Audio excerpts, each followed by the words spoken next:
दोस्तों इस वीडियो में हम डिस्कस करेंगे इंडिया के सेंट्रल बैंक आरबीआई यानी रिजर्व बैंक ऑफ इंडिया के बारे में।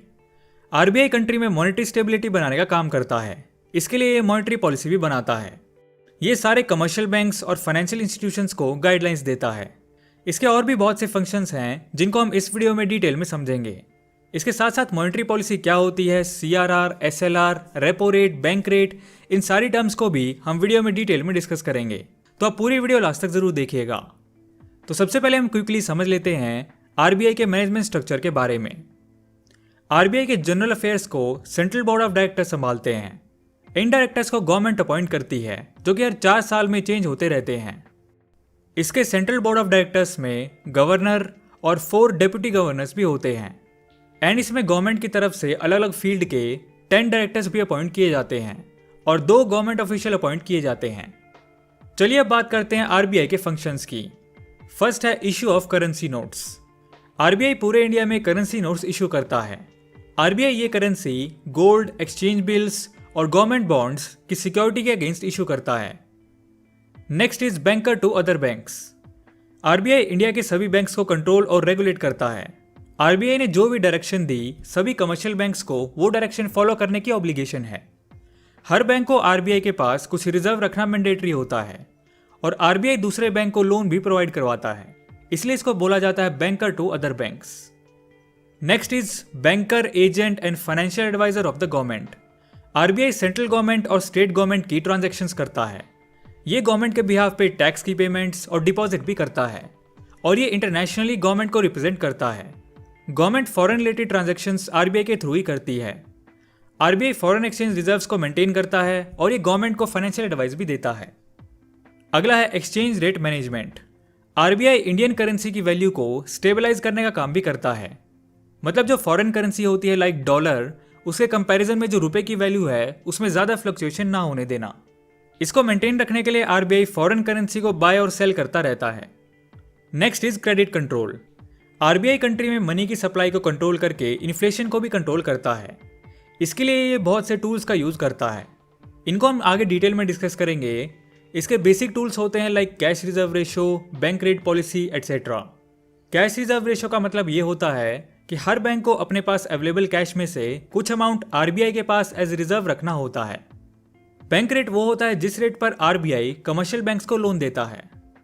ये तो थे आरबीआई के बेसिक फंक्शंस। चलिए अब बात करते हैं इसके प्रमोशनल और डेवलपमेंट फंक्शंस के बारे में।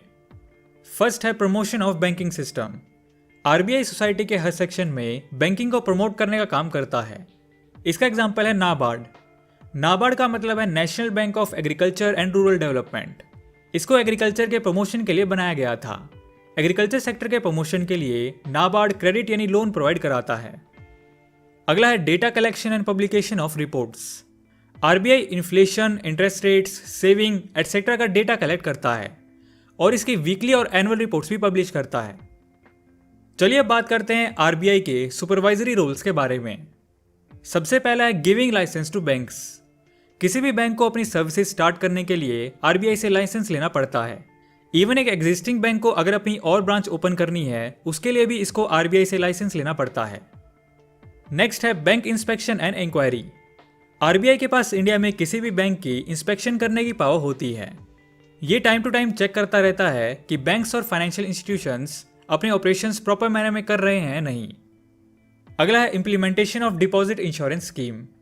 दोस्तों जब भी कोई बैंक डूब जाता है तो हम लोगों ने जो भी सेविंग बैंक के पास कराई होती है वो भी रिस्क में आ जाती है। बट अगर कोई बैंक डूब जाता है तो स्मॉल डिपॉजिटर्स की प्रोटेक्शन करना आरबीआई की रिस्पॉन्सिबिलिटी होती है। इसके लिए RBI deposit insurance scheme implement करता है, जिसके अकॉर्डिंग किसी बैंक के फेल होने के केस में भी उसके हर अकाउंट होल्डर के एटलीस्ट 5 लाख रुपए तो सेफ रहेंगे। मतलब अप टू 5 लाख रुपीज तो उसको मिलेंगे ही। चलिए अब बात करते हैं मॉनेटरी पॉलिसी की। आरबीआई इन्फ्लेशन को कंट्रोल करने के लिए इकोनॉमी में मनी सप्लाई को कंट्रोल करता है, जिसके लिए मॉनेटरी पॉलिसी बनाई जाती है। आरबीआई मॉनेटरी पॉलिसी के थ्रू मनी के सप्लाई को कंट्रोल करने के लिए जो भी मेजर्स लेता है उनको मेनली 2 पार्ट्स में डिवाइड किया जा सकता है, जो कि है quantitative measures and qualitative measures. चलिए पहले बात करते हैं क्वांटिटेटिव मेजर्स की। सबसे पहले है बैंक रेट। ये वो रेट होता है जिस रेट पे आरबीआई कमर्शियल बैंक्स को लोन प्रोवाइड कराता है। तो जब आरबीआई इस बैंक रेट को इंक्रीज करता है तो कमर्शियल बैंक्स आगे अपने अकाउंट होल्डर्स को जो लोन देते हैं उसका रेट भी इंक्रीज हो जाता है, जिससे लोन्स कम लिए जाते हैं। तो कुछ इस तरह से आरबीआई बैंक रेट का यूज करके मनी के फ्लो को कंट्रोल कर सकता है। Next is repo rate. ये भी वो रेट होता है जिस पर आरबीआई कमर्शियल बैंक्स को लोन प्रोवाइड कराता है, बट ये रेपो रेट शॉर्ट टर्म के लिए यूज होती है और बैंक रेट लॉन्ग टर्म में यूज होता है। नेक्स्ट है रेशियोज, जो कि लिक्विडिटी को मेंटेन करने के लिए यूज होते हैं। फर्स्ट रेशियो है सीआरआर यानी cash reserve ratio. CRR deposit का वो फिक्स परसेंटेज होती है जो कमर्शियल बैंक्स को आरबीआई के पास एज रिजर्व रखनी होती है। इंडिया में ये रेशियो 3 से 15% के बीच में चेंज होता रहता है। अगला है एसएलआर यानी statutory liquidity ratio. SLR deposit की वो मिनिमम परसेंटेज होती है जो एक कमर्शियल बैंक को खुद के पास कैश या गोल्ड की फॉर्म में रखना मैंडेटरी होता है। इन रेशियोज में चेंज करके आरबीआई मनी के फ्लो को कंट्रोल कर सकता है। अगर वो इन रेशियो को इंक्रीज कर देगा तो बैंक्स को ज्यादा अमाउंट एज रिजर्व रखना पड़ेगा, जिसकी वजह से वो कम लोन दे पाएंगे और इकोनॉमी में कैश का फ्लो कम हो जाएगा। इसी तरह से इन रेशियोज को कम करके मनी के फ्लो को इंक्रीज भी किया जा सकता है। नेक्स्ट है open market operations. Open market operations monetary policy का एक पॉपुलर टूल है। अगर आरबीआई को मार्केट में मनी के फ्लो को कम करना होता है तो वो मनी को अपने पास अट्रैक्ट कर लेता है। ऐसा करने के लिए आरबीआई गवर्नमेंट बॉन्ड्स इशू करता है।